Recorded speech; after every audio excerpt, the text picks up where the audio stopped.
All right, well, I think we'll go ahead and get started. I'm sure we'll get a few more people straggling in here as we go, but let's go ahead and start the show.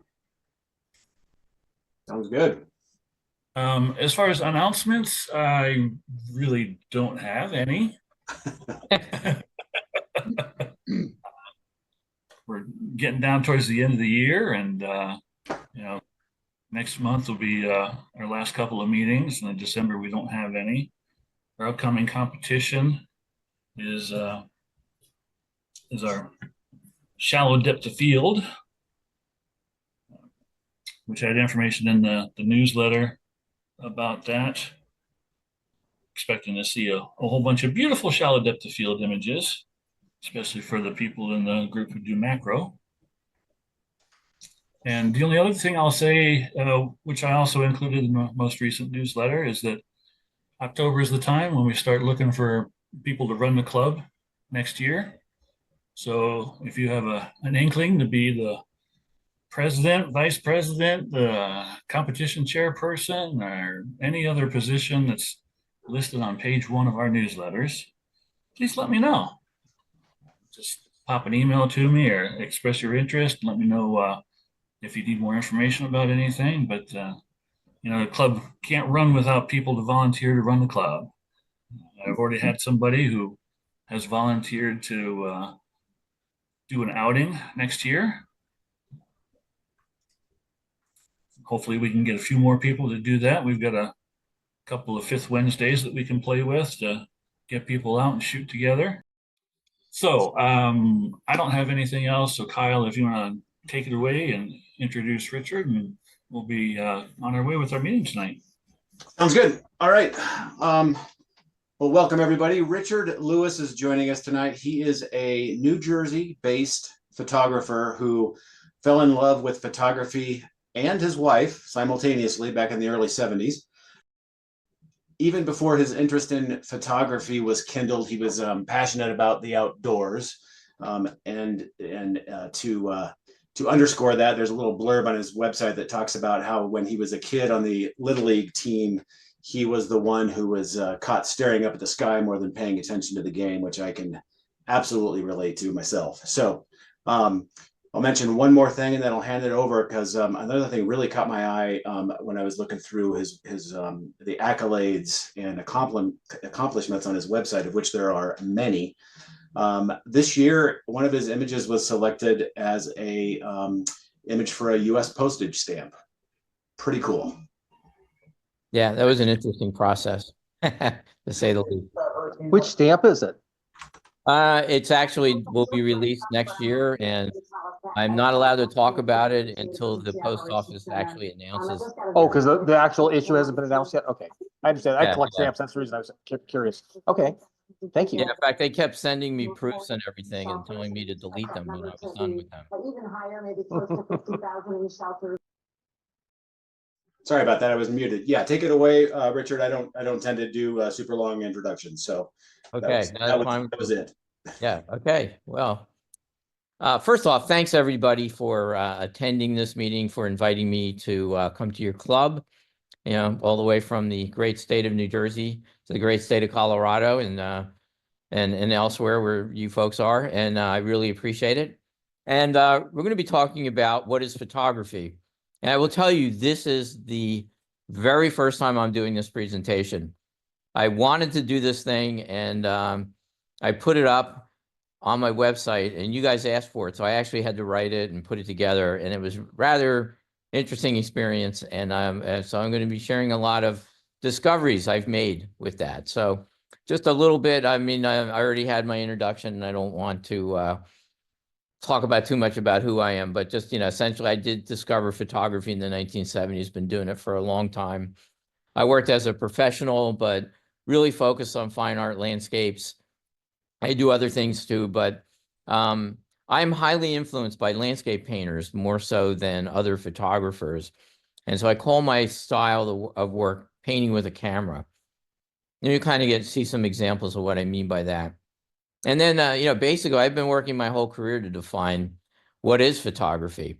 And, it's been an interesting journey trying to figure that out. Particularly with conversations you have, or people talking about, oh, this image is manipulated. Oh, this is, oh, this isn't real because it's photoshopped and everything. So I kind of like got to the root of all that, because trying to figure out how to explain this and share that explanation with other people.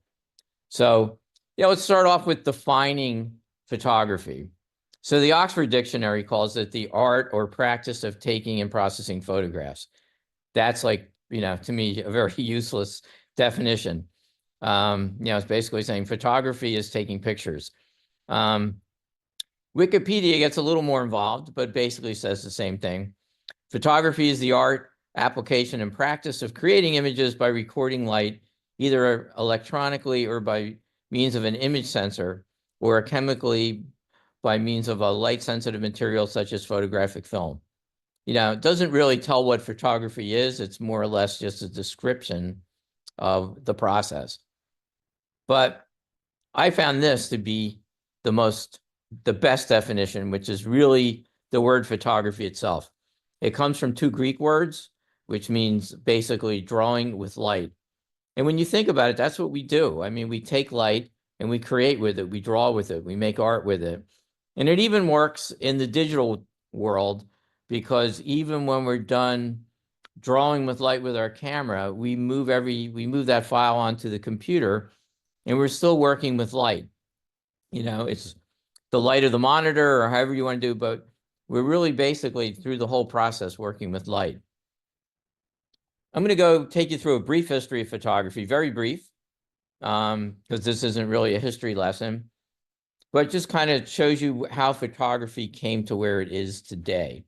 And these are a lot of random images, some of them famous, some of them not, but it just kind of tells the story of photography. And I'm sure I'm leaving a ton of stuff out. But this is one of the first photographs actually made where an image was made onto media. It was made by Doug Gear, who in 1838, and it's a picture from France, which is where he lived. I think this is Paris, but this is one of the first images. 1838, a long time ago. One of the first times an image was translated onto some type of a media that recorded it. Throughout the 19th century, photography was a very complicated and complicated process, and it took a long time and everything. And it was really ideally suited for something like this, which is a tree which doesn't move, because exposures were crazy long. And so you really, there wasn't a lot to take pictures of when you had a process like this. But as photography became more and more refined, and the equipment got a little bit more portable and a little bit more easier to use, it started to be used commercially. And of course, one of the first things that everybody wanted is a picture of their loved ones. So portrait photography became very big. And it's always interesting when you look at these old pictures of people, they look kind of miserable. And it's like, it was either that times were hard back then, or the fact that this woman had to dress up in her best, dress, and then stand in front of a camera for 5 minutes and not move while it exposed the glass plate or whatever was being used to record her image. But that kind of came, and then it became useful. I mean, during the Civil War, the first war that was actually photographed. Matthew Brady and his, he had a whole cadre of photographers photographed and really showed, obviously they couldn't photograph the action, but they could photograph the aftermath of the action. And it was the first time, dead people on a battlefield were photographed. And it was, kind of a real wake-up call to see images like this, particularly after a battle. Kind of took the romance out of something like a war. And then later in the late 19th century, photography, the equipment, the film, came out, and all these other things made it so that photographers could start playing with photography as an art form. And this is a photograph made of New York City in the winter by Alfred Stieglitz in the late 19th century. And he, here it's like, you really see an effort to make composition, to use the snow as kind of a texture. And, Stieglitz and his contemporaries started what's known as pictorialism, which is about, a lot of what we do today, which is, basically creating beauty, in art, whether it's landscape or something like this. Here's another sort of pictorial type photograph. This is the Ely Cathedral by a guy named Frederick Evans. And I found this and I go like, can you imagine what it took to make this image? He didn't have Lightroom to straighten out his vertical lines and all this stuff. He basically, this must have taken a very, very long time to compose this image and create. But when you look, it's a beautiful composition, really, really nicely done, using equipment that was definitely not the same kind of equipment we use today to create something like this.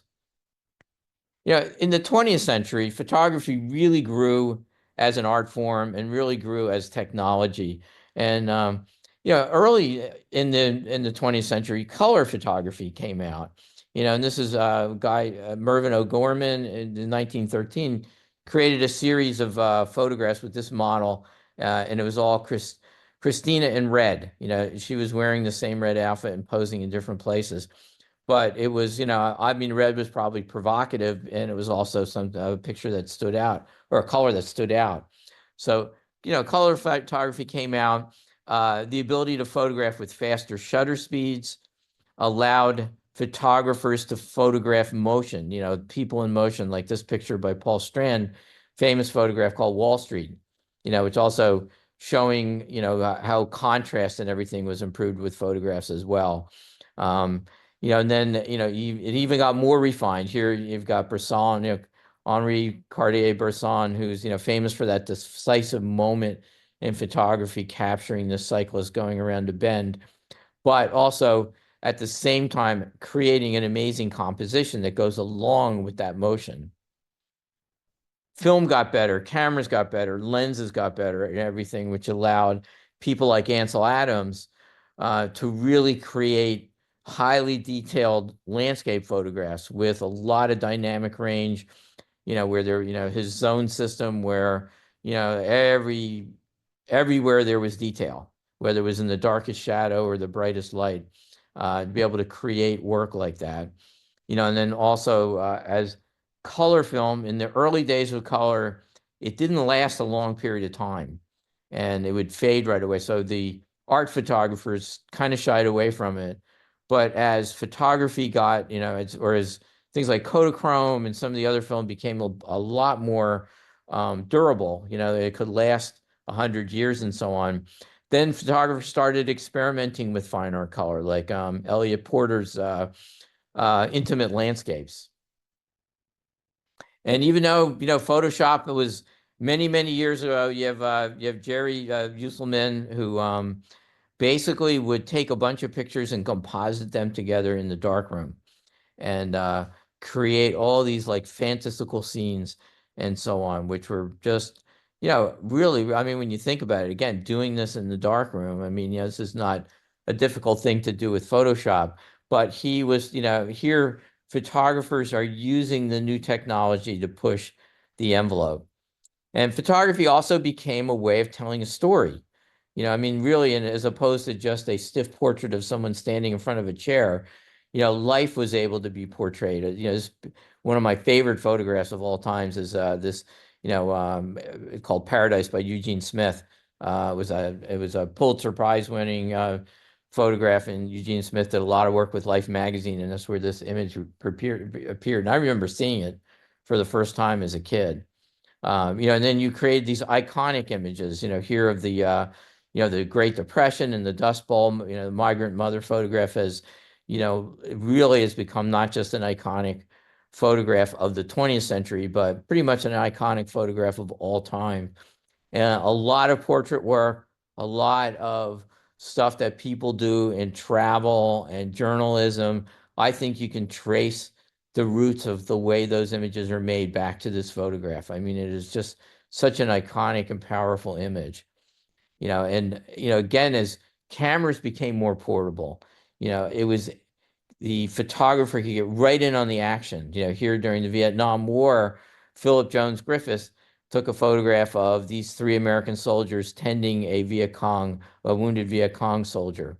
But again, you couldn't do this with a view camera or one of those big boxy cameras from the past. But with a small 35 millimeter camera that you can put around your neck, you can get right in and photograph the action. Same thing with the work of a guy like Steve McCurry, who was really not, was telling stories. I mean, he had, most of his stuff is series of images that are really create, they're just art to them, like this particular scene of this kid running through this alley. And then there's one of the master storytellers of all times is Gordon Parks, who was an African American and photographed a lot of stuff in the African American community. And images like this are just so strong. I mean, when you first see it, it looks kind of like a snapshot of these 2 little girls, but then you look at what they're doing, and then you look at the composition, and you see that Parks truly was just a master photographer of documenting just simple things like this as part of a whole big story. So then comes the 21st century, and digital photography happened. And we're going to talk a lot about that now, but I'm going to sum up digital photography in 2 small graphics. Okay. And it's very simple. So in the old days, we had a camera, and the light came in through the lens, and whatever the camera saw, whatever the light that came through the lens was implanted on some kind of media. Originally it was glass plates, eventually it was film. And now with digital photography, the same thing happens, but the light is recorded onto a sensor, and then instead of, it's not, the media is a digital media, it's an SD card or some kind of card. And then that card, that image that's on that card can be transferred to another device like a computer for post-processing. So essentially, in the old days, you made the photograph, and what you made is what you got. Okay, I mean, outside of some minimal darkroom processing that you could do, but now we have the ability to create and then continue to create in post-processing. And to some people, it's the best thing that ever happened. To some people, it's the worst thing that ever happened. And it's a little bit a mix of both, particularly as things get more and more sophisticated. So when did photographs start to be manipulated? And this is really basically the premise of where I'm going to get into from here on. Well, I can't say it started here, but this is the guy who probably started it. This is Thomas Cole. He's not a photographer. He was a landscape painter, and he actually was he was the first artist to start painting the American landscape. He was an environmentalist. He wanted to record the landscape, and he was new at it, and our country was new. And so his benefactors would tell him, you need to paint the American landscape exactly as it is so we can show the world what America looks like. His answer to that was, my work is more than a mere imitation of nature. So, and if you look at his work, I mean, he's just an amazing painter. Yeah, died way too soon, but he just was an amazing artist, founder of the Hudson River School of Art, and so on. And but he believed of painting more of what he felt and what was going on, when he reacted to nature than, okay, this is a tree, I'm going to reproduce it exactly. So a manipulated image, this is what we think about when we think of a manipulated image. And that is, this is a photograph I made. This is my granddaughter when she was younger. And, we were doing I was doing a series with her called about the nature deficit disorder kids are going through. And, I was fooling around with this. Obviously, this is highly manipulated. Sky wasn't there. That, glowy thing wasn't there at all. She was actually stacking up acorns for squirrels. But just this image came to me to create it this way because it was something like that. But so this is a manipulation. You look at it, this didn't really happen. This was a created, something that was created and not, wasn't something that was photographed directly in front of the camera. But when we look at, let's go back to this first image that we looked at. This image is manipulated too. Does anybody want to take a guess as to how it's manipulated? Nobody wants to unmute and Is it painted in some way? nope. Okay. Yeah, it's very simple answer. It's black and white. Oh, It's not a true representation of what was in front of Dagir's camera at the time. It's I would assume that the world of 1838 was just as colorful as the world of 2024. But yet when he recorded this, he didn't have that ability to record in color. So he recorded in black. And for a large part of the history of photography, it was all done in monochrome as opposed to color. So here's another manipulated image. Okay, this is a highly manipulated image. This is the Frank Hurley was a photographer who did a lot of photography during World War I. And he was noted for these combat scenes like this. But what he said was his camera equipment was incapable of recording the battle as it unfolded. So what he did is he started to composite photographs together.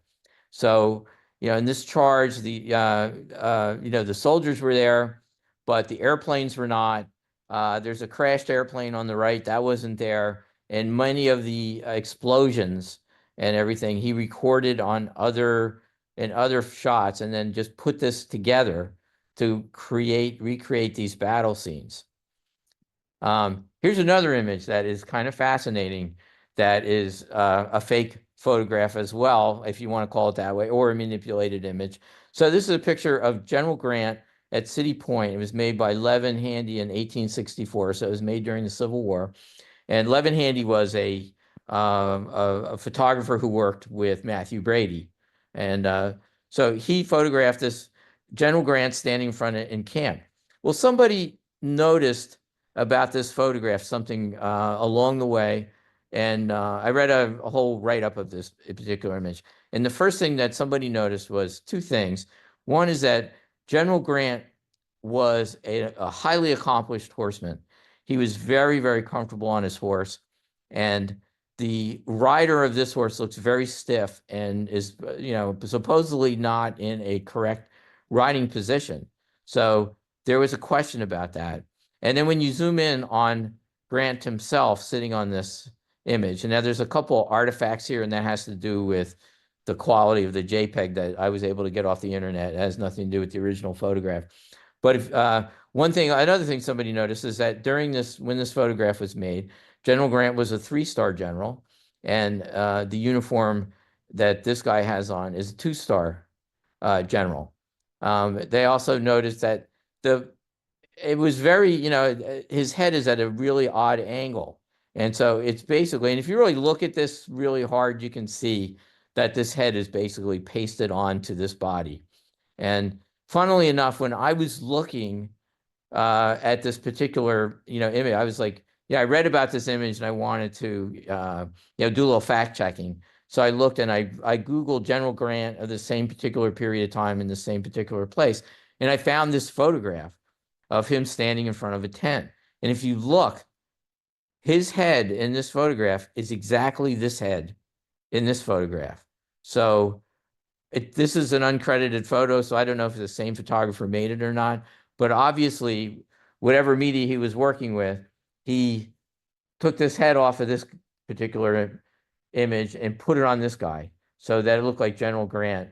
Why did he do it? Probably because a picture of General Grant in front of his troops was a lot more valuable and a lot more ability, a lot more able to sell than it would be whoever the original general that was posing in front of these troops. So shows you that photography has been manipulated all along. And my premise is that all images are manipulated in one way or another. And we're going to talk about that now. How do you do it? How do you manipulate an image? Well, there's 3 ways of doing it. One is what I call pre-processing, which is what we do with the camera. The second is post-processing, is what we do afterwards with the digital file. And then we'll talk a little bit about artificial intelligence. and how that has the new monkey wrench that has been thrown into our craft. When I say all images are manipulated, even on a very, very basic level, we are taking a three-dimensional world and making it two-dimensional. And certain things happen when you do that. And one of them is perspectives change. So here, this is this is an iconic old shack in New Jersey known as the Judge's Shack. And it's a really cool place to photograph because of all the fences around it. You can create all sorts of amazing compositions. But here, I mean, the reason why I'm including this is when you look at the image, the fence in front of, in the foreground of this image, it's what they call a hurricane fence. And, probably the fence posts are probably about 3 feet long, maybe. But when you look at them, they're the same length in this photograph of the shack, which is obviously a lot bigger. And when we look at things in 3 dimensions, we don't really notice it as much. But when we look at it in 2 dimensions, now all of a sudden this perspective, it's created that doesn't exist in 3 dimensions where, how did this fence get as big as the entire shack? So let's talk a little bit more about pre-processing and what happens when you manipulate a photograph in pre-processing. First thing is lens choice. So we all know that lenses distort reality in some way or another. 50 millimeter lens tends to mimic the human eye as close as a camera lens can. But when you look at a wide angle image like this, it not only expands the view, in other words, you see more from side to side, but it also increases the depth that you see in the image. I mean, in this particular photograph, this is the New Jersey Pine Barrens where I live. This is the wilderness that we have in the southern part of my state. And when you look out across this bog, it looks much bigger or much longer and deeper than it actually is. It's because it's the distortion that's created with a wide angle lens. And exactly opposite of that is using a telephoto lens tends to compress distances. So this photograph, which is made in upstate New York, this field using a 200 millimeter lens really compress the distances. So these little ridge lines in the foreground, the barn and the mountains behind it were much further away from each other than they look in this image. And to give you an example, I'm going to show you an image made with 2 different lenses in the same place. This is Death Valley in California, and this is a Brisky Point, a real popular place to go for sunrise. And it is made with, this is a 24 millimeter lens, so it's a wide angle lens. And you can look, it's a very, very expansive landscape. You look out across the valley, you see the mountains in the distance and so on. And you really, get an impression of distance. So, but then I made, the same morning, made this image with a 200 millimeter lens. And I was in a different spot, but you can see these mountains look very much closer than these mountains do, even though they are the same mountains. It's literally the same. It's called the Panamint Range, and it's the same mountains. It's just that perspective that you get with a telephoto lens. So when people, talk about, oh yeah, I want my stuff straight out of the camera because it's more real. Well, it really isn't, because the lens itself does that distortion. With the macro lens, I mean, that's even, creates even more of a manipulation in that it gets us very close to something. This is a wildflower that's known as, around here, it's known as turkey beard. Out where you guys live, I think it's called beargrass. But it's it's here when you get this close to it, with the macro lens, it changes lots of different things. And then you can get your more artistic lenses like a lens baby, where it creates sort of like its own artistic sort of view, which is definitely not exactly what this scene looked like in front of the camera. The next way we can manipulate with pre-processing is exposure. Okay, and that's using the exposure triangle is using shutter speed, using aperture, and using ISO. they all change, and based on how you want to, you increase one and decrease the other in order to get the correct exposure. But really, we're going to focus more on aperture and shutter speed, because that's where you can really manipulate a photograph. With shutter speed, a slow shutter speed allows movement to become blurry. And, when it comes to photographing flowing water, that creates something that really is, you can say in one sense is unreal, but in another sense is extremely beautiful, because it creates a very silky feeling of motion, which isn't exactly what it looked like. Because here in this particular case, a 1 second exposure, all the moving water was traveling and created this sort of blurred effect, but it creates also, an effect that is, emotionally more shows the movement of water, as opposed to a still shot made at a high shutter speed and all the water would be frozen, in one position. There's another long shutter speed scene made in this is downtown Los Angeles. And here you see, with the shutter was open for like a minute, and you can see all these cars going by, the red lights and the white lights, really giving a great sense of motion. But, obviously not exactly what the scene looked like, but it creates an artistic sense of motion. And then we go with a fast shutter speed. Okay, so when you're photographing things like wildlife and and other things that are moving quickly, like children, fast cars, or whatever it is that we're photographing, then the fast shutter speed will freeze the image and create a more sort of an extremely sharp scene of something that is moving in motion. And these are two glossy ibises, as a parent teaching an adolescent how to fly. Or actually, to me, it looks like she's teaching ballet, but that's just the way this bird just happened to look. And here, another thing we can do with exposure is vary the aperture to create a different depth of field, where you blur the background, or you blur the foreground, or you blur something so that your subject stands out more. This is a wildflower that grows around here that's known as a Pine Barrens gentian. And in order to really bring out this flower as it's blooming, having the background in focus would have just been too much of a distraction. But having it out of focus by using an aperture like f5.6 or something like that, it blurs the background. Again, manipulating or changing what was seen in reality in front of the lens. In the same accord, if you want the image to be focused throughout, well, then you would use, an aperture like f16 or something like that in order to have everything, a little pool of water, a little puddle of water is probably maybe 2 feet away from the camera, right out to the sky. That is, everything is just completely in focus. And this is Shenandoah National Park in Virginia.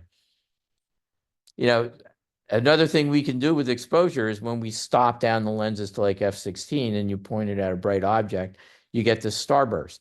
And the starburst doesn't exist in reality, but yet it's a nice little creative device that you can add to an image. In this particular case, the sun coming up in a in a meadow. This is in California near a place called Monmouth Lakes. Another way to manipulate a photograph with composition, and this is, probably one of the most extreme ways to manipulate, because when you compose a photograph, you decide what, you have this whole 360-degree world in front of you, and you're making a decision, what are you putting in and what are you leaving out? So essentially, you started editing the photograph as soon as you look through your viewfinder. Here's an image. This is one version of this image. It was composed to really be just sort of a simple shot showing the relationship of this old power line pole and the this abandoned building behind it, and the full moon. And also this was done with a 500 millimeter lens, and the idea of compressing the scene, making things look closer than they really are with a telephoto lens. That building there is probably about 1.5 miles away from me. So that long lens really pulled everything closer. But we have this kind of scene that shows this, and the composition is really basically focusing on the relationship of these three primary objects. But if we take a different perspective of the same scene and put it together, here you see the entire scene, or at least a more expanded scene, and now that little bit of composition that we had before, the relationship between the building, the pole, and the moon, is now just part of a bigger scene showing this abandoned factory. So you see, it's like how we decide to compose a photo edits reality. Same thing with something like this, which is an old car grill with snow on it.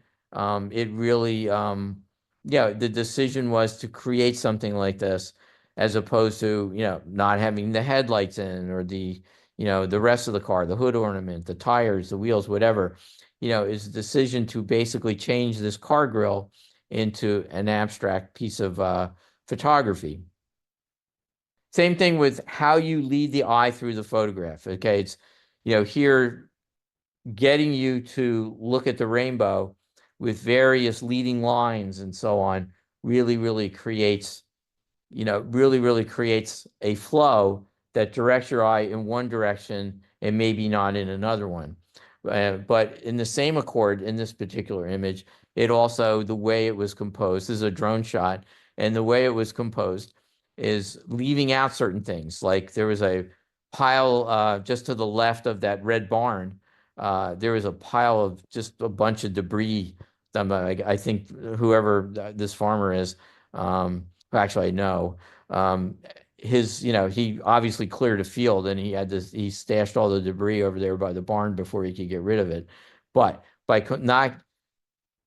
composing it so that wasn't in the picture, just makes it, again, a decision to leave something out of the image, to basically manipulate what was there to create something else. Same thing with this. Here, everything in this image kind of directs you to the moon above that old tree. This is Joshua Tree National Park. I mean, just the leading lines created by the rocks and everything kind of drives you to the moon, which is the focal point of the image, and kind of hopefully gets you to ignore that kind of crappy looking bush that's next to the tree. Kind of like ignore that and just go right for the best part of the image. Here's another scene that's a little bit more, that way. This was done in Hawaii, and it's an old lava flow, but creating a leading line that kind of directs you into the shoreline in the background and into that rainstorm to the right. It's kind of by by making a little curve there, and in that trying to get you to not necessarily focus on some of the distracting trees that are on the edge of this image. Here's another scene that was composed to really make it look like this road goes all the way down into that valley below. This is actually made in Colorado, actually, somewhere outside of Aspen. And, but it looks like this road goes all the way down in the valley, but it actually doesn't. It actually goes down a little ways, and then I think it cuts to the right and then stops. So another way, manipulate on location, how to change the image while you're making it. So here's a photograph of a tree. I call this wet windshield impressionism. It was pouring rain. We went somewhere to go for a hike, and it was pouring rain, and we knew it was going to stop soon. So we waited it out. And while we're sitting in the car, I just loved the way this scene looked, being distorted by the rain on the windshield. So I made the image. Obviously, there's other stuff added, like textures and stuff that were done in post-processing, which I'll talk about in a little bit. But the idea is that just by using a distortion through the windshield, kind of created and manipulated this image in an interesting way. Here's the scene of what looks like fog, in a dense forest. This is the New Jersey Pine Barrens, so an area known as a cedar swamp. But in reality, this actually isn't fog at all. This actually, I drove through here and I noticed my car was kicking up dust. and it was shining through the light. So I just stopped and made this image. So it looks like fog or mist, but it's really basically just dust from my car tires. Using light, light painting is a way to really change reality. Here there's, I don't like paint the way a lot of people do, but here, I put a flashlight behind this ruin, and it gives the idea that there's somebody sort of camping here, or finding shelter here at night, from the weather or whatever. And here just this is, again, deep in the New Jersey Pine Barrens. There's a lot of legends and lores about the Jersey Devil, and all sorts of other, mystical things that happen out there. So here, just sort of to create somewhat of that sort of mystical sense in this deep forest, I just hung basically a headlamp from a tree and used F16 for my aperture and created this starburst. But again, it just changes the story. The light lights the scene. It's artificial light on a natural scene, and kind of creates something interesting that is a manipulation of what was actually there originally. We'll talk about crafting a story, making a story from something, from a scene in front of you, whether you invented the story or whether the story actually happened. Here's a scene. I made this image a long time ago. I was doing a photo assignment for a local YMCA that was running programs in an inner city for inner city kids. It was a summer camp for inner city kids. And I got to photograph these kids and so on. And, this thing was in this park, this sign, this all you need is love sign. I don't know. I found it fascinating. Nobody knew what it was or where it came from, but it looked like it had been there a while because it had dirt all over it. But I asked this little guy was fascinated with my cameras, and he was like the happiest kid I've ever met in my life. He was just really just a very upbeat kid. He ended up like being my little assistant for the couple hours that I was here with them. And so I wanted to do something with this. So I asked him if he would pose for me, and he was happy to do it. So I told him to look really mad, and he created a scene, so he did that. I think he did a really good job of it. But it's kind of the idea, make this juxtaposition of, all you need is love, but yet here's this kid that looks, like anything but loved. Here's another image I did, another assignment I did when I was working as a professional. This is what's known as a Torah scribe. And in the Jewish religion, their holy scrolls, or what is known as Torahs, are all they're all handwritten, which is like amazing because there's like, they're huge. And so they're written by hand. And this one local synagogue in my town wanted me to record. What they did was they bought a Torah. They were a new synagogue. They bought a Torah and they were doing this celebration. And the scribe was this. He was finishing doing the last letters of the Torah before they installed it. In the synagogue. It was this whole big celebration thing. It was really a lot of fun to do. And so they were doing their whole thing, and, I was with that and everything. And then afterwards, I wanted to get an image of him actually writing. And so this guy was nice enough to pose for me to do this. And so I made this image, and I was really proud of this thing until a good friend of mine who happened to be a photo editor for the Philadelphia Inquirer, years ago. I mean, he's retired, but that was his last job as a photographer, was the photo editor. And he pointed out something right here, which is he saw this right away, where you could see the guy is actually writing something that's already been written. And he told me that if I worked for the Inquirer, he would have fired me over this shot. But just showing that, again, that idea of creating something that was there, but it was couldn't have been photographed when it was being done. Here's another scene. This is a Civil War reenactor, and here, in order to create the vibe of this guy who's reenacting the Civil War, I purposely blurred the background, and the reason why is because there were all sorts of cars parked back there. If you look, you can kind of see reds and blues and other colors back there. Those are just out of focus cars. Here's a scene I created with some friends of mine.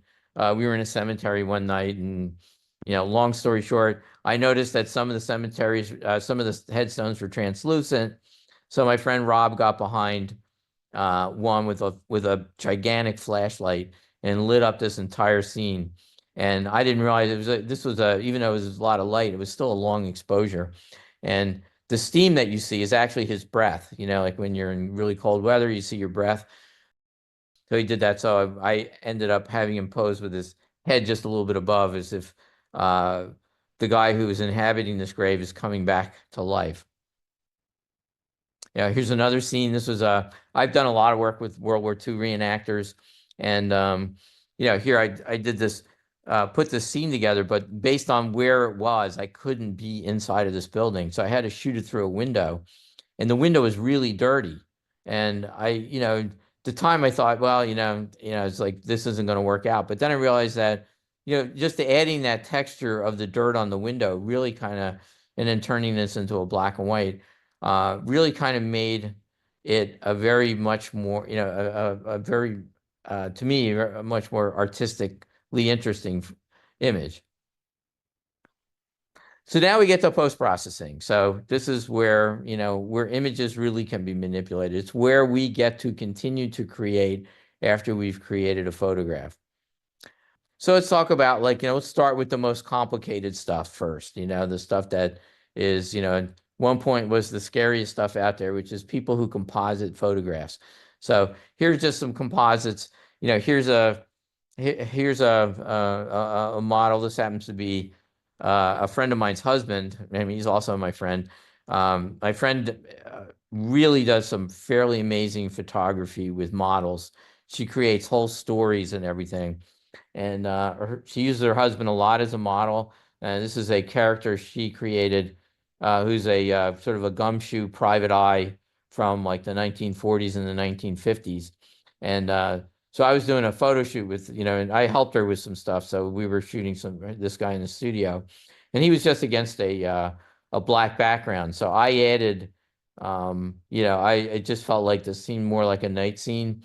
So I added a scene that I had taken at night in a city and put the moon in to kind of give it that kind of feel of him doing his private eye work at night, as the city sleeps.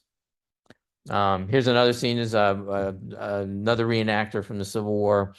Yeah, I looked at, I remember I met this guy. It was at it was just an event where the reenactors were standing around. They weren't really doing reenacting any kind of battles or anything like that. And yeah, I mean, I really liked this guy's face. I liked, he seemed really tired. A lot of these reenactors, what they do is they like to camp out before their event.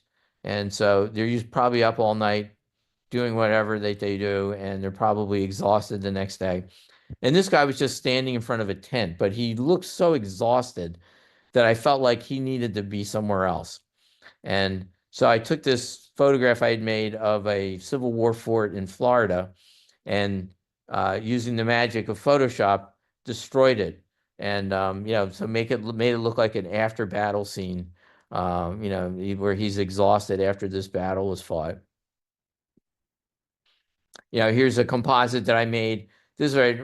My wife years ago started doing studying genealogy and doing she did the whole history of our families and stuff.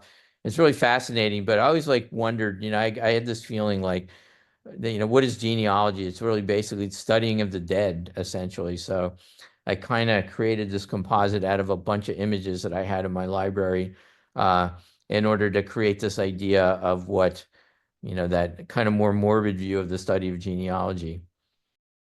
Here's an image. It was actually a camera club thing, that camera club assignment for one of our competitions, and it was flight was the theme, and so I just composited. I always wonder, what is it like to be a bird? Do they really know how wonderful it is that they, that they can fly and do all these things, or do they just, kind of just exist to eat and do what birds do?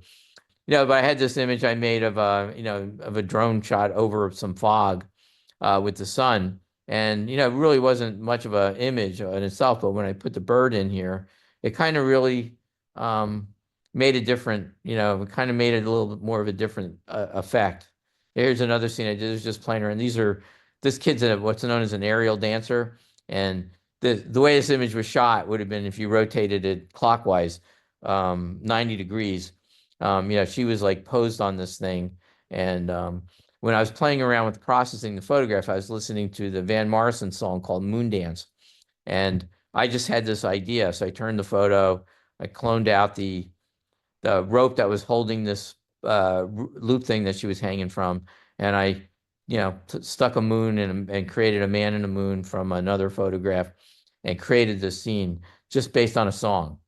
But this is the kind of stuff that you can do to kind of create a manipulated reality. Here's another scene. This is much more simpler composite. One night I was out, I was chasing a storm, trying to get a good shot of lightning, and I don't have like a lightning detector or any other cool stuff that a lot of people use to get this. So I was just doing a bunch of long exposures. And when I was driving along, I was looking for a place to do this without getting wet. And I noticed this park wasn't the most photogenic park in the world, but had a bunch of fireflies, you know, flitting around. So I decided, you know what? Well, we have lightning bugs and lightning. So I created a bunch of exposures with the lightning bugs flying around. I finally got one image with a really good lightning bolt in it and composited. This is probably about 5 images composited together in order to show the lightning bolt, the treaties, and the lightning bugs, so that there's probably like, the same 3 or 4 lightning bugs that, flick their light off and on several times. So then there's like also you could do instead of just compositing, it's another way of compositing by using like painterly features or textures, where you take a photograph like this and turn it into something more that looks like a painting. I'm one of my favorite artists is Andrew Wyeth, and I remember seeing this in my granddaughter's jacket when she came to visit and hanging up on a hook, and I just thought like, this thing looks like an Andrew Wyeth painting, so I tried to create it, using his kind of crazy sense of composition as well as trying to create this to make it look, in the same kind of scheme that Andrew Wyeth would have used if he was to paint this. Same thing. This is a stairway in a museum, and it's like an old kind of historic building, and I just love the way the light was interacting here. And this is actually a cell phone shot, and basically played with it in processing to make it look more kind of textury and painterly. Here's this is an old train, and here I added texture layers. These are in the back. You can see it in the sky. It's I had some photographs I made of some scratched metal, and just use that as a texture to kind of add a little bit more of a surreal feel to this photograph of this old abandoned train cars. Then we'll talk about enhancing the image, creating an enhancement to an existing image. These can be like little things or big things. Here's one. These are small enhancements were made in this image. These two images. These two are wildflowers that grow here in New Jersey. The one on the right is an orchid known as a pink lady slipper, and the one on the left is a very rare flower known as swamp pink. And what happened, when you photograph something in a garden, they tend to be well cared for and maintained and cleaned and all that other stuff. But when you photograph wildflowers, you tend to have to do a little cleanup. One thing that happens when, as soon as wildflowers bloom, for some reason, spiders love to make their net, make webs in and around where the flowers are. I don't know if it's because these flowers attract bugs and that's just a way for them to trap them or whatever. But in this particular image, particularly the swamp pink, there were, a few like strands of spider stuff that I had to get rid of in order to really bring this image to life. And the same thing, same thing with the orchid. There were also a couple of marks on the orchid itself that I kind of got rid of as well to try to enhance the image, make it a little bit more, a little, I don't want to say perfect, but make it look better than, a normal wildflower would look. Here's a scene. This is a historic lighthouse near where I live. I live right on the ocean, so we have a number of lighthouses up and down the East Coast. I mean, I don't live on the ocean, but I live near the ocean. And this historic lighthouse was restored. It was built in the early 19th century. And yeah, we go down here from time to time. It's about an hour and a half drive from our house. And we go down here because it's a great spot for sunset. And yeah, I just love this building. I think it's a beautiful piece of architecture. And so I went to when we went to photo. I mean, it was this beautiful, epic sunset, but it was really, really windy that evening. And as a result, the whoever was managing the lighthouse, the museum, took the flag down so that I guess the flag wasn't fluttering around all night long in like super, like 30, 40, 50 mile an hour winds. So when I made this photograph, I was like, oh, it was like absolutely, I loved it, except the flag wasn't there. And so I went back and found, another image I'd done of this lighthouse in the past where the flag was there, and just took the flag and put it on this image. So it made it more complete as opposed to an empty flagpole. This was the eclipse that recently happened this year. I know a lot of people traveled all over the place to get to where the total eclipse was to photograph it, but I just feel, I do a lot of work in my local landscape in New Jersey, particularly in the Pine Barrens here, and I just felt like it was necessary for historic purposes to do the eclipse here, even though we got only a 90, I forget, it was like 89 or 88% coverage of the sun by the moon. But I wanted to have sort of an environmental image, not just a close-up. So we found the spot, and we actually had those of us who didn't travel we had a little eclipse party out in this in this preserve. And when I photographed it, I mean, this is one of those things where wide angle and telephoto, used together can create something. So this was the landscape image here was shot with a wider angle lens.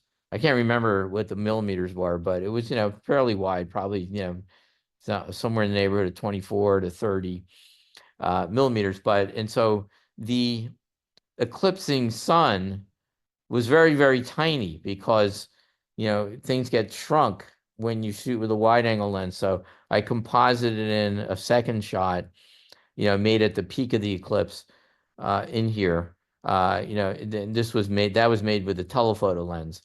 So, I was able to kind of recreate the eclipse, even though it's a composite of two images. And even though it looks like the moon, when in reality it is the sun. Here's another scene I made. I was in the Ozark Mountains in Missouri. I don't know, several years ago. And I remember, I was on a workshop with a photographer. He's actually a really good photographer and really nice guy, but he must have been really tired that night. And we did a sunset here at this old mill. This was an old sawmill. And it was really, and I knew the moon was going to rise. And he was like, I think he wanted to leave and go get dinner. And he's like, oh yeah, I don't think the moon's going to rise here. And then it's just, it's going to be whatever and everything. And then when we were driving away, I saw the moon. And so I was a little like annoyed that I wasn't able to do this because it's not like I go to the Ozark Mountains every week.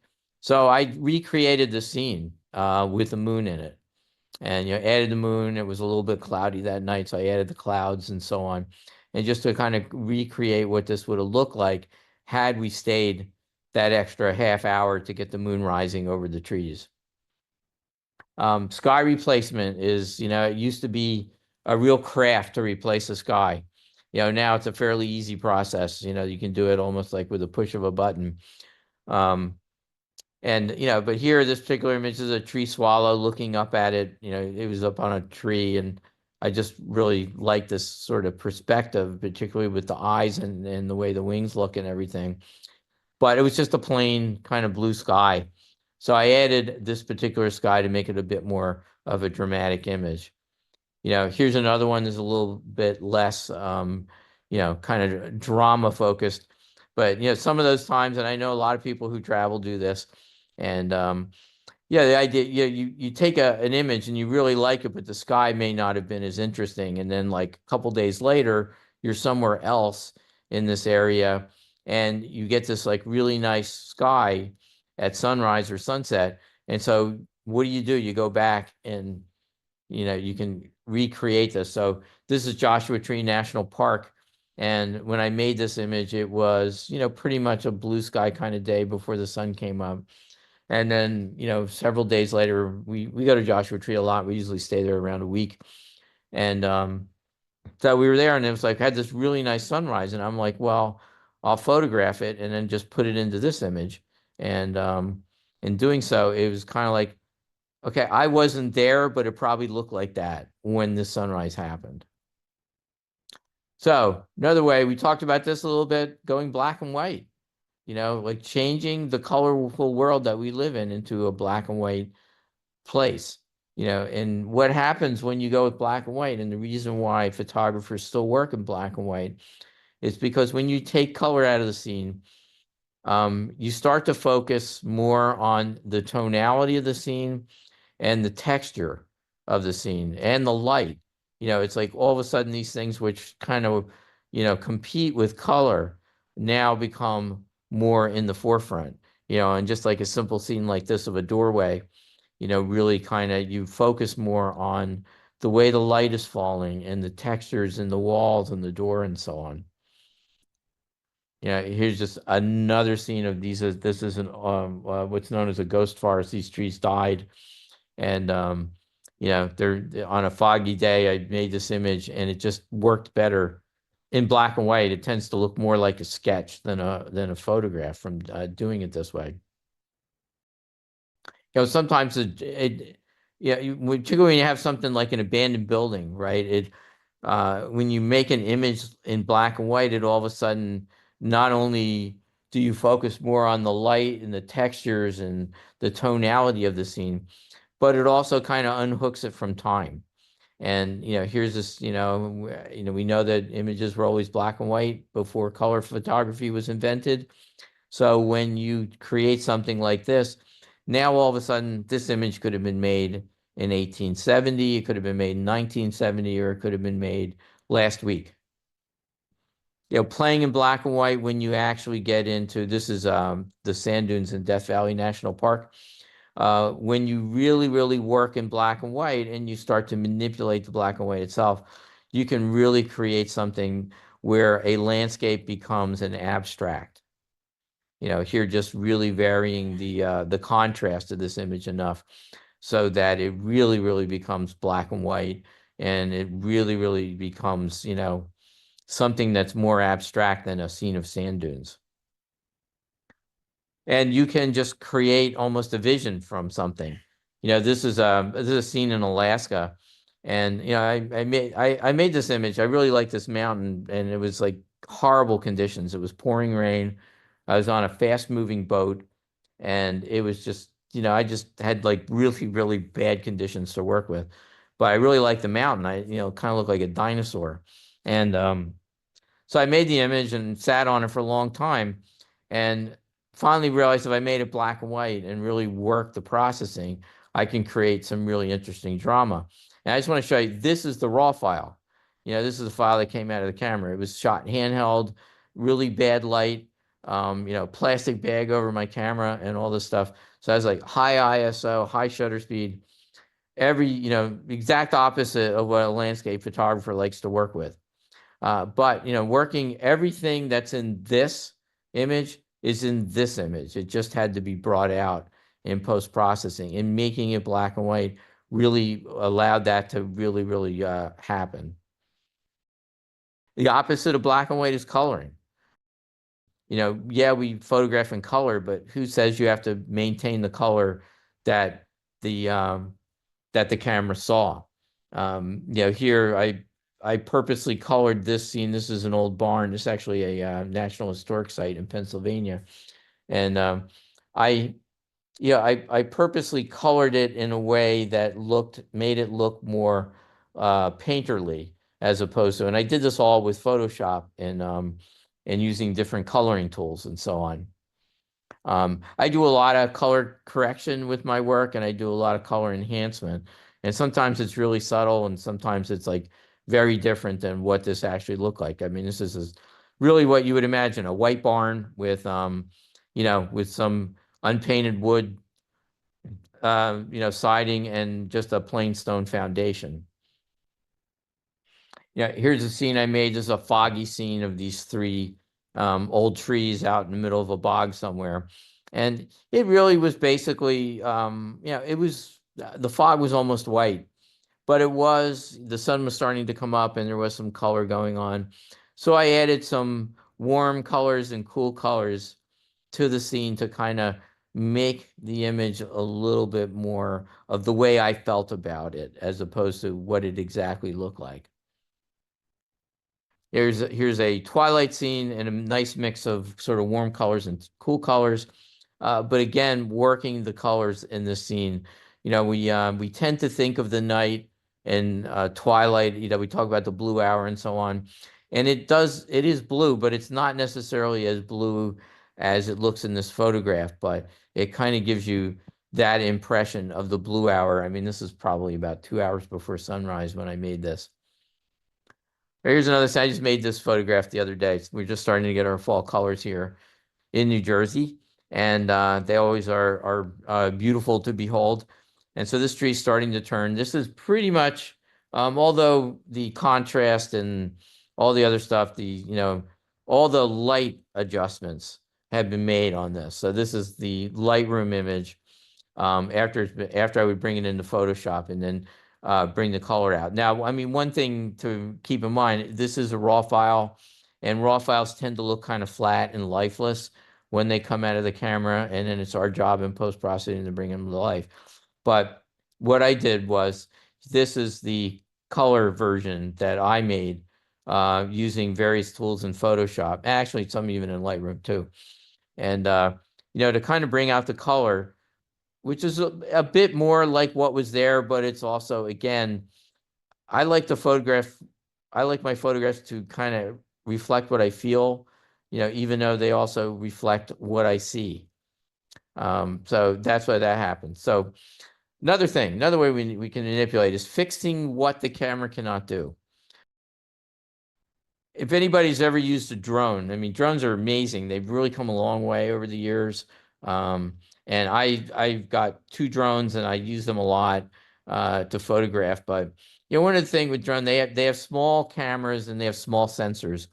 And so as a result, the dynamic range, or the range of light and dark that the camera can see, is somewhat limited, more so than a camera with a larger sensor. And so you end up in this particular case where the sun is rising over the mist and you see the sunlight going through the mist and so on, is that when this image was exposed, that area where the sun was in the upper right was just a big white blob. And so I used other elements of the image in order to kind of create that scene, and then used a brush to make the sun.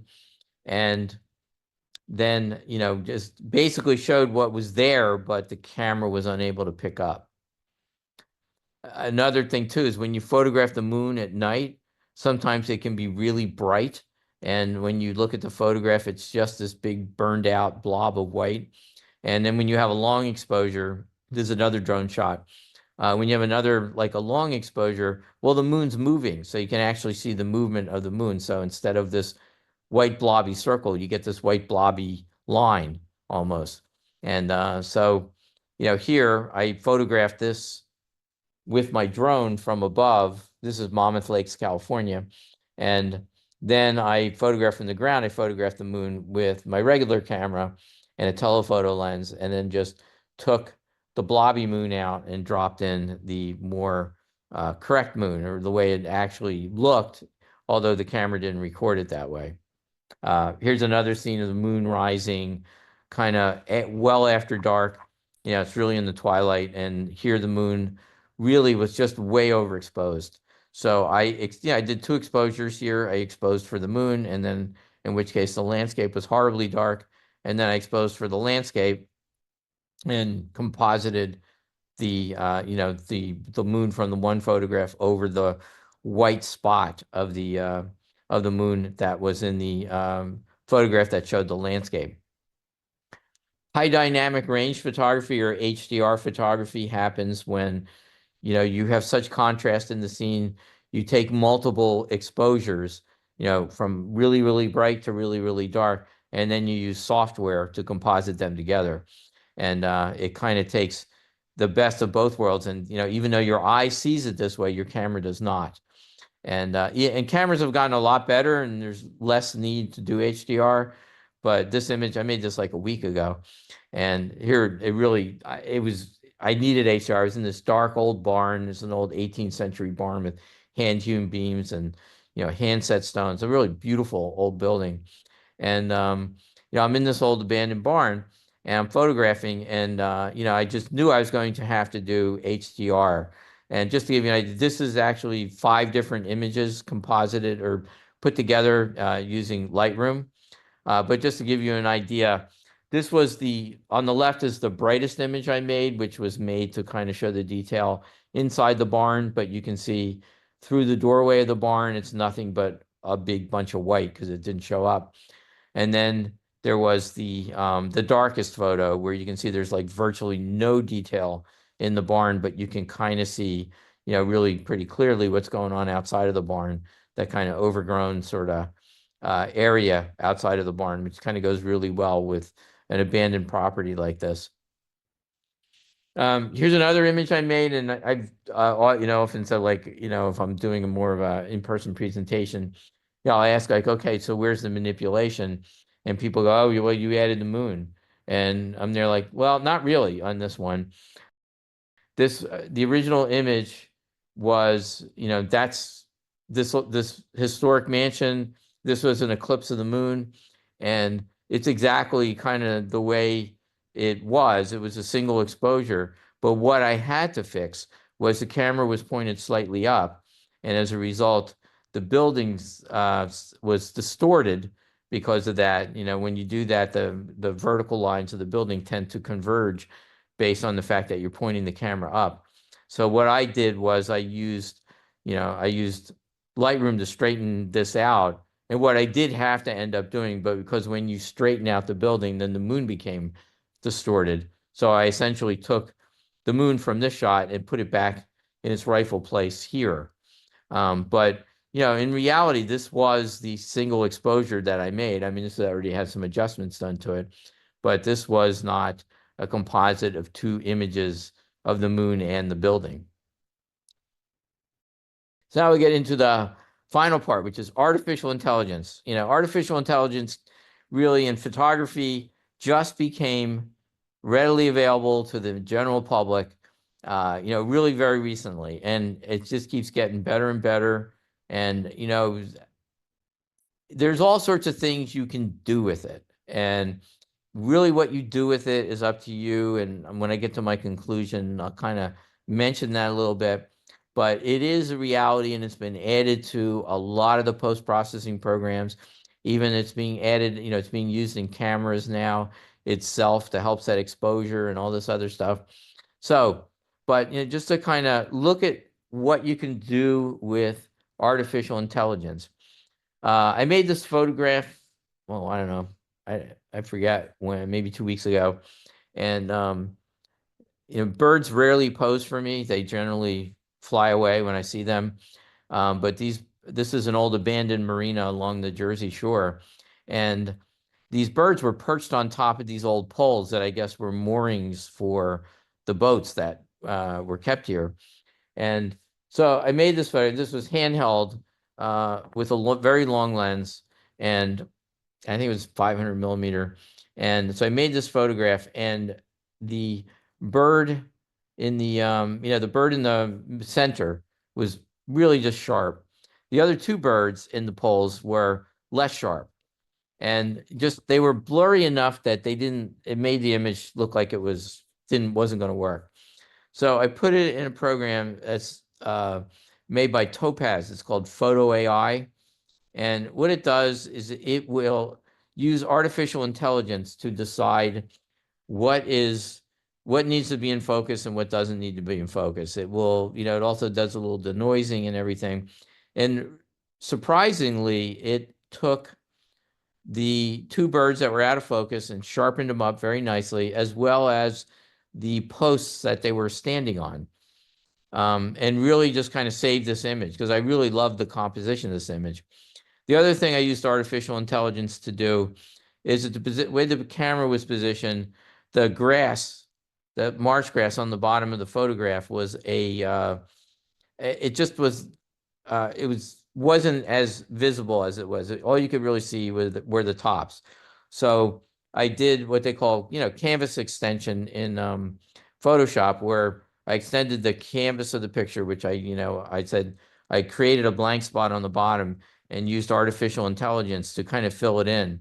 And it did a pretty decent job. I had to go and touch it up and fix a few things here and there, but it did a little bit. And so like really basically not a lot, maybe the bottom quarter inch or eighth inch of this image was created with artificial intelligence to expand the bottom of it a little bit. It's also a great tool for removing things. This is an old, it's a historic building. I mean, if you know New Jersey history, and cranberry farming is one of the places it started, and this actually is a building that was on the site of where they first made cranberry sauce in a can. Anyway, it's an old factory and old buildings associated with it falling apart. And I was able to photograph it, but I wasn't allowed to go in all the buildings, this one in particular. This was a house that was probably, the foreman probably lived here. It's very structurally unstable, so I wouldn't want to go on it anyway.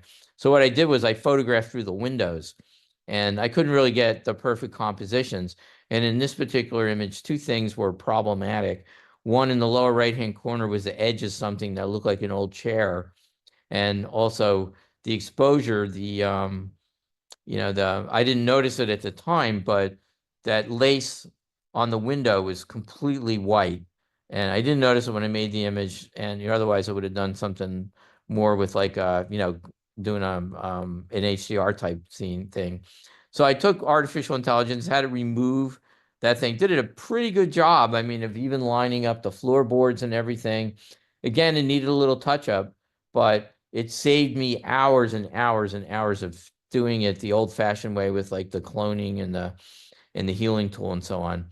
And then I just, as on a whim, I said, basically I asked it to, make the lace more visible, and it did. Took several tries with this, but it did it, and it did a pretty decent job once it kind of figured it out. There's another scene. I was I guess like a year ago, I was up in New York and found this old abandoned hotel and photographed it. And I kind of like this scene. I like the light and everything, but I felt it was just kind of static. I felt like there was a story here that wasn't told. This was one of the old hotels that were in the Catskill area of New York. Catskill Mountains used to be a real resort spot for people who lived in New York City. They would come up to these hotels and spend the summer and, go back, to the city. It was like a way of getting out of the city in the summertime, with air travel and other things. The Catskills kind of lost its appeal, and, a lot of these big hotels became abandoned. And I went in and I was photographing this, but I felt like there needed to be a story. So I went into artificial intelligence and asked it to create the shadows of two lovers on that door all the way in the background. And this is what I came up with, or what it came up with. I mean, it took many tries to kind of get it to figure out what I really wanted. But it did this, and I had to go in and kind of clean up a few things here and there too. But, again, it's just a little subtle thing that artificial intelligence did.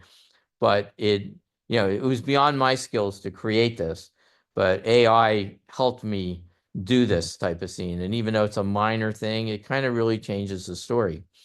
Now, I don't do a lot of work with heavy duty artificial intelligence, but I have a friend who does. You might recognize Tony Pell, the private eye. This is my friend, Sarah Ascalon. This is her husband, Leo. And, she did this image, and she asked artificial intelligence, she wanted him to be in an abandoned factory. And so she went into I think this was done in Photoshop's artificial intelligence, and it created this background, which was, pretty phenomenal. I mean, he is the only person that exists, or the only thing that exists in the photograph, him in the prop gun and what he's wearing. Everything else is artificial intelligence creation. Here's one that she did that was completely made up from something. It's there's a new thing that's called promptography, where you type into a prompt what it is that you want and artificial intelligence makes it. So she actually gave me the text that she used for that. So she wanted to do an image of a border collie sitting at a desk editing photos on a laptop. And this is what came up. It's pretty scary, right? You can kind of tell it's not real, but it is, to the untrained eye, it looks pretty darn real. I mean, it even has like depth of field and all these other issues, and we are at the real birthplace of, we're still in the birth of artificial intelligence. It's only going to get more sophisticated. I won't say better and I won't say worse, because who knows what that's going to mean to the world, but it's just going to get even more refined. So just to I'm going to go through my conclusions here, my summary. So what is photography? What do we learn? Well, for one thing, the myth of, straight out of the camera isn't really, it's a myth. I mean, there's groups, I know there's groups on Facebook that are, straight out of the camera groups. It's like you take your picture and you present it. That's what it is with the camera. That's the reality. But a lot of these people are shooting with their phones, and they don't realize that those phones have a team of engineers that created whatever was necessary in that camera to modify and post-process the JPEG image that is created into a processed image. There's probably a lot more processing that's done on an image that's straight out of the camera using a JPEG than an image that is straight out of, an image that we process on Photoshop or Lightroom or whatever we're using to process our images. It's kind of, it's a myth, it's like those people are actually doing more image manipulation. They're just not doing it. They're just having somebody else do it for them.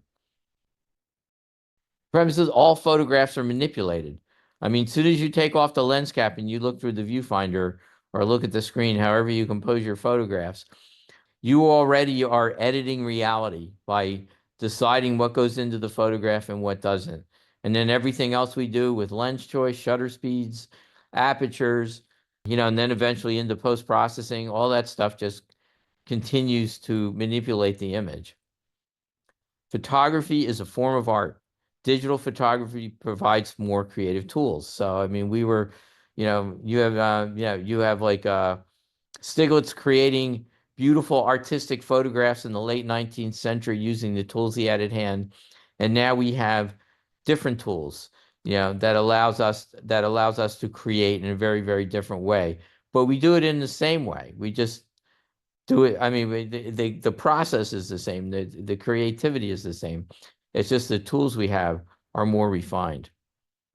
Ethics, morality, honesty have always been keys to navigating photography. So even in this AI world, those kind of things apply, and what I don't want to define ethics, morality, and honesty. That's something that you define on your own. You create, like, does honesty mean I replaced the sky, and when I post it on social media, I'm going to say the sky was replaced? Is that honesty, or is, what you draw the line of what is honest, what isn't, what is moral, what isn't, what is ethical, what isn't. That's the idea, that is going to guide you and help you navigate your photography process. So photography is not a literal view of the world. We've seen that all the way back into the early 19th century with the, first photographs that were made.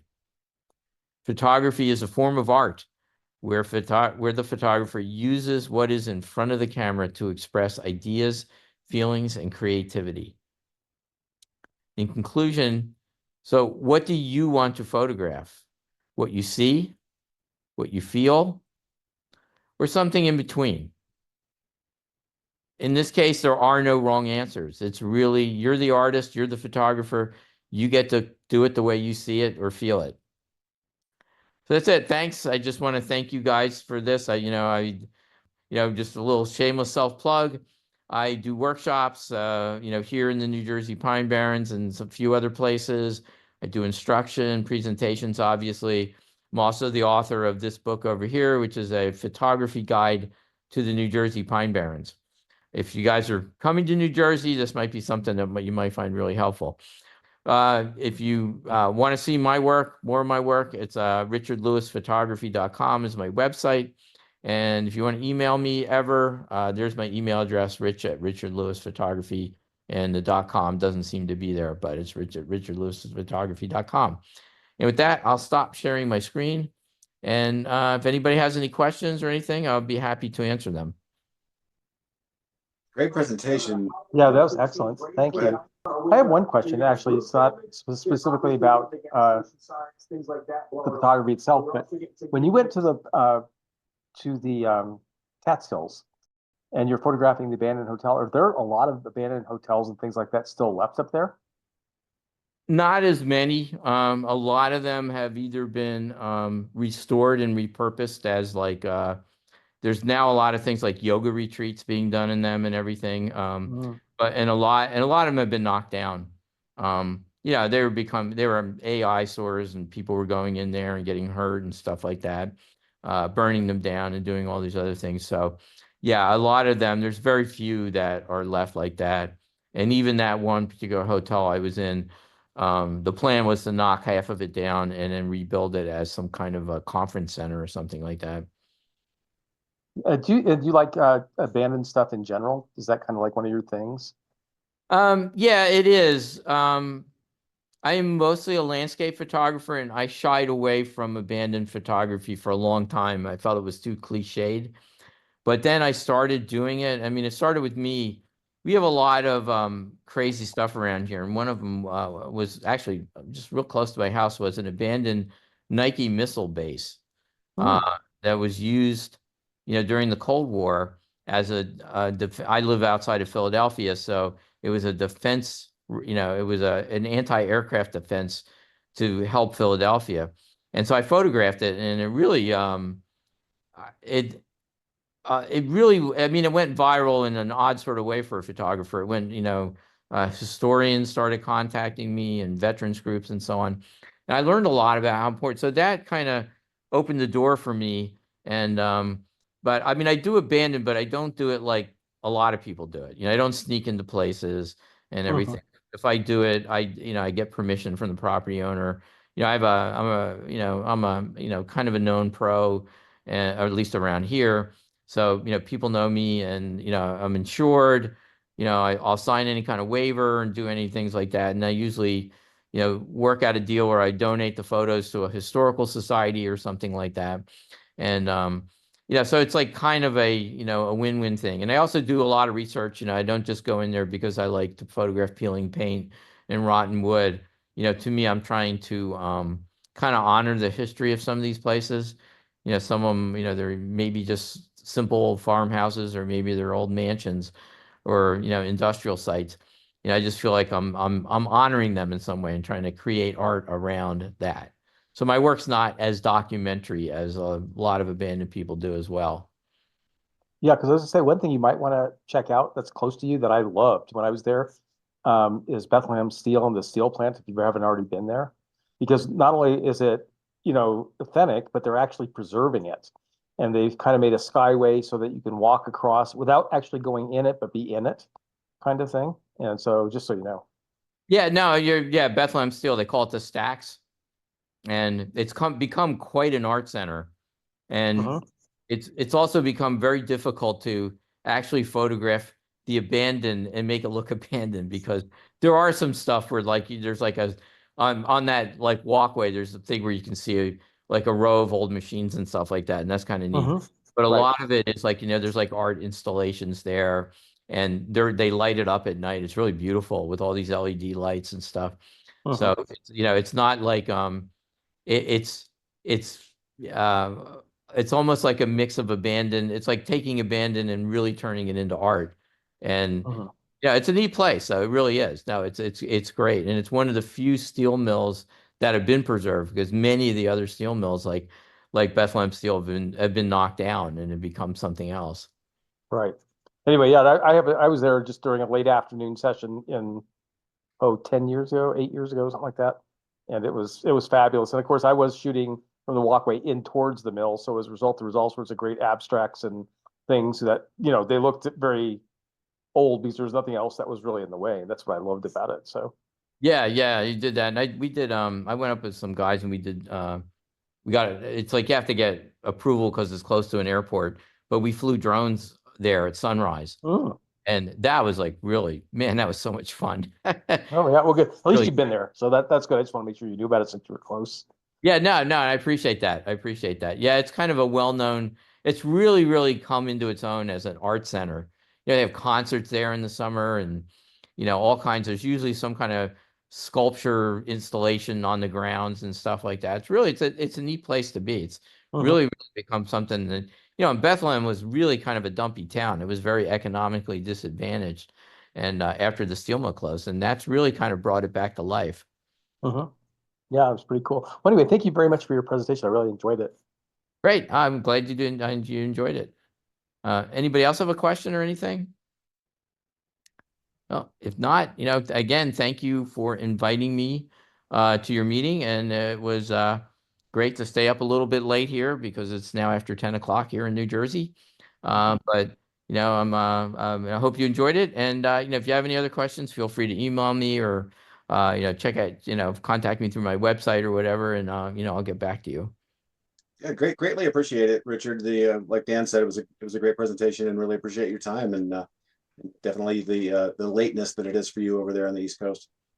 Yeah, no, I've done that. With the advent of Zoom, you end up doing things like all over the place. And I've done some presentations in England, and that's really great because you do it at 2 o'clock in the afternoon. But here it's like here it's like a little past my bedtime, but every now and then I'll do something in California. And that's like that's now I got to stay up even an hour later. Right. Yeah. Great stuff. Carl, any tidbits before we sign all the way off?